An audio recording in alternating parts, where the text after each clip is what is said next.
So this past weekend, I went back to Saskatoon, and in Saskatoon, me and Emily were visiting her family for Christmas, and so we hung out, and it was great. Obviously, not actually Christmas, but their Christmas that happened in January. But with that being said, as families usually do, as they gather, we played a bunch of different games, a bunch of different board games, and we played this one game. We were like a bunch of dwarves, and you're in a mine, and you're like trying to mine stuff. And the thing is that it's kind of like Werewolf, where you need to, or Mafia, where you need to like work as a team. But then there's like two people who are actually not on your team who are trying to sabotage the mining that's going on, and you have to try to figure out who they are, etc. And Emily's sister, who I will leave unnamed, she was on my team, and we were with a bunch of dwarves who were trying to build. But the thing is, she's one of those people who like didn't trust anybody and wanted to do her own thing. And to be honest, I'm not even sure she fully understood what was happening in the game.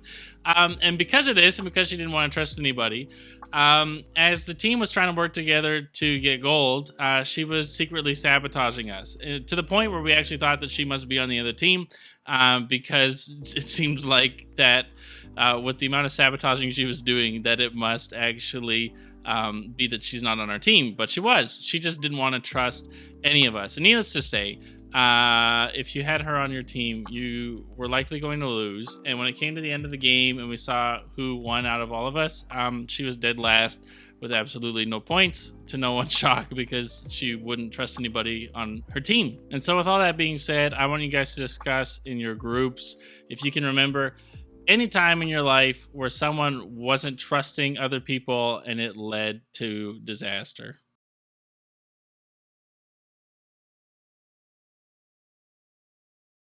So we are continuing our series Pro Tip, which is essentially looking at the book of Proverbs in the Bible.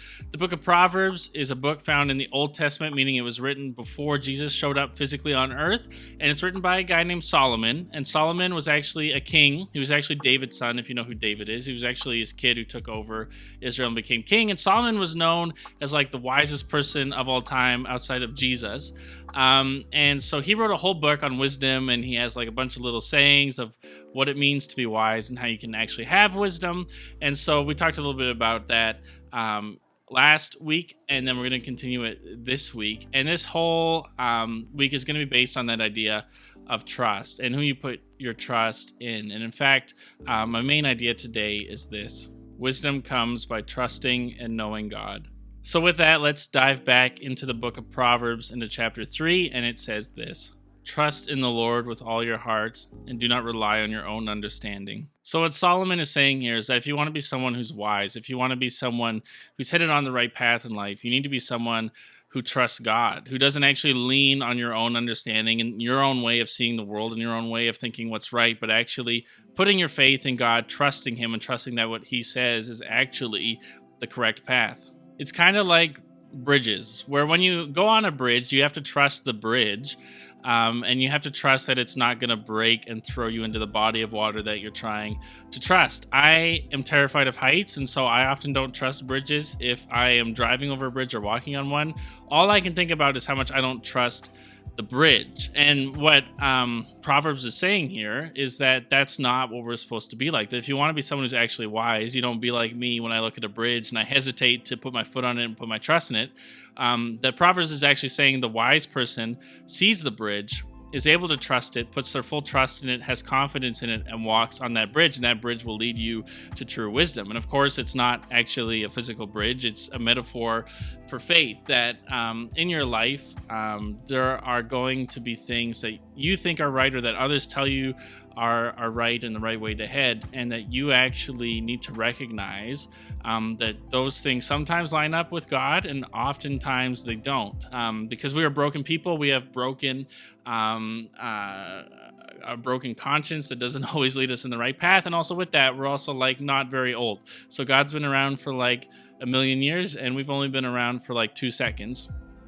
And so he often sees things better and with a bigger perspective than we often can. And so, as someone who actually wants to be wise and wants to know what wisdom is, and you want to make the right choices in life, what Proverbs is saying here is that one of the things you need to understand is that if you want to be someone who is wise, who's actually making the right choices, you need to understand that starts by putting your trust in God, by actually trusting that what He says is actually trustworthy, that you can put your full weight on it, that you can put your faith in it, that you can trust that when you enter that bridge, it's not going to make you fall into the water, but it'll actually lead you to true wisdom or to true life. And so Proverbs wants to challenge us and challenge us to actually put our trust in Him, because most of us would be like, oh yeah, I trust God. Some of us would be like, I don't know if I really do.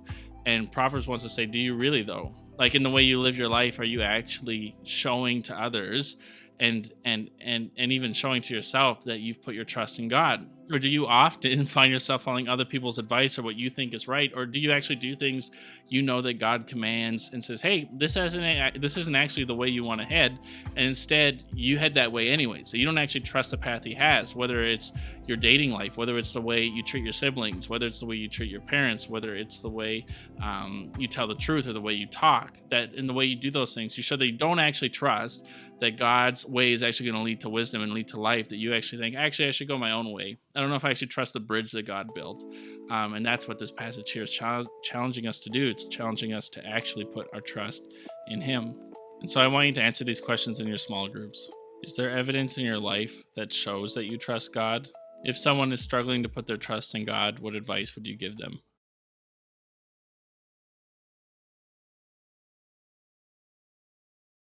But with that, Proverbs continues and it says this next: in all your ways know Him, and He will make your path straight. So Proverbs just said, hey, put your trust in God. Don't lean on your own understanding. And now it's saying, hey, you also need to know God. And in knowing God, your path will be straight, meaning that the way will be clear. You'll be able to understand fully the way to true life, the way to wisdom. And that's what we're called to do, is to get to know God. And I think for a lot of us, we often would be like, oh yeah, I know God. And we would feel like we know God, and we would say, oh yeah, sure. Like, I've read my Bible occasionally. Like, I've maybe been to Sunday school. I kind of have been around church, and I know God. But the thing is, there's a difference between knowing a lot about someone and actually getting to know them.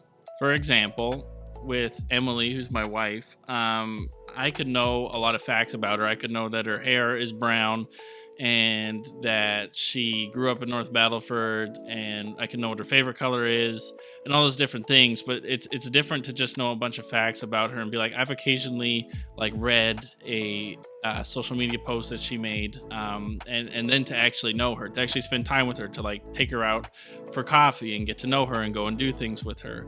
That there's a difference between that kind of surface level knowing and actually deeply getting to know someone. And what Proverbs is saying here is that the way to life isn't just superficially knowing God. It's not just a surface level knowing, that it's actually a deep knowing, meaning that if you want to actually have wisdom, if you want to have true life, and you want to know the right direction for your life to head in, that you actually need to get to know God, that you need to actually know what He says. You don't need to just be like, oh yeah, I've shown up to Sunday school occasionally, I know a few verses, and I kind of have a vague idea of who God is. That's not really knowing Him. That actually you're called to spend time with Him. You're called to pray, and not just pray for a meal, but actually like spend some time actually talking to God and leaving space and silence for Him to talk back. He doesn't always talk back, but if you never make space for it, how are you ever going to have a conversation?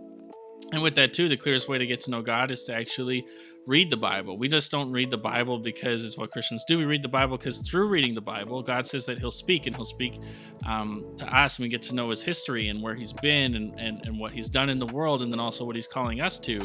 And if you don't want to take the time to get to know God, if you don't want to take the time to find out who He is and to have a relationship with Him and to go beyond just a superficial relationship, then you're not going to know the path to wisdom. You're not going to know the path to life. And it's something that I actually find often with people when they ask me, like, what's God's will for my life? How do I know?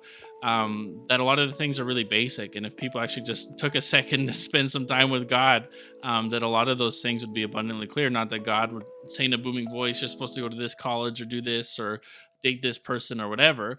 but instead it would be more clear that, like, hey, some of the things in your life and the direction you're heading aren't actually good, that actually the way you treat people, the way you spend your time, the way you spend your money, that these actually aren't the things that I think you should be spending them on. And I obviously know a lot more than you, and that you should actually be doing things this way. That if we actually took the time to get to know him, that we would see more clearly those different areas of our life where we're lacking wisdom, where we're not actually heading toward true life, and we'd be able to correct it and head on that path. And so I want you guys to discuss this in your small groups. Does the way you live your life show that you know God? Why or why not? How does knowing God change the way you live?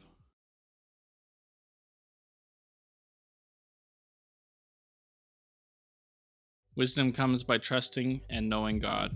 Just like Emily's sister and playing a board game, if you don't put your trust in the person you're supposed to be working with, oftentimes you'll lose. Not just at a board game, but you might even lose at life. Where God is the person that we are called to put our trust in and to actually get to know. And if we don't take the time to learn to trust him, and we don't take the time to actually get to know him, that we won't actually be able to be led into real wisdom, into true life, into the life we're looking for. And it's kind of like a bridge where you got to put your full weight on it in order to get across to the other side, to where you want to go. And in a similar way, you need to put your full trust in God. You need to put your weight on him and trust in him, and trust that he's not going to collapse, and like his ways aren't going to throw you into the water, but instead they're actually going to lead you into true life, into true wisdom. And that comes by trusting him, and it also comes by getting to know him. If you don't take time to get to know God, then it's going to be impossible for you to know what he wants of you. It's going to be impossible for you to actually know the wisdom he has for you, because you haven't stopped to talk to him. You haven't stopped to hear from him.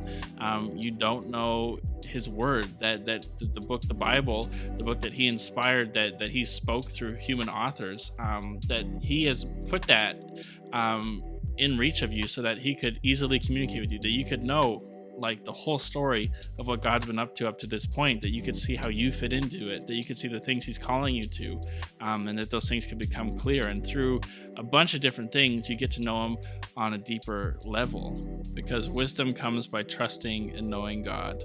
So with that, you guys should pray, take some time to take some prayer requests and pray for one another. And then if you are done early, feel free to hang out. And if you're done on time or late, go home, and we will see you guys next week.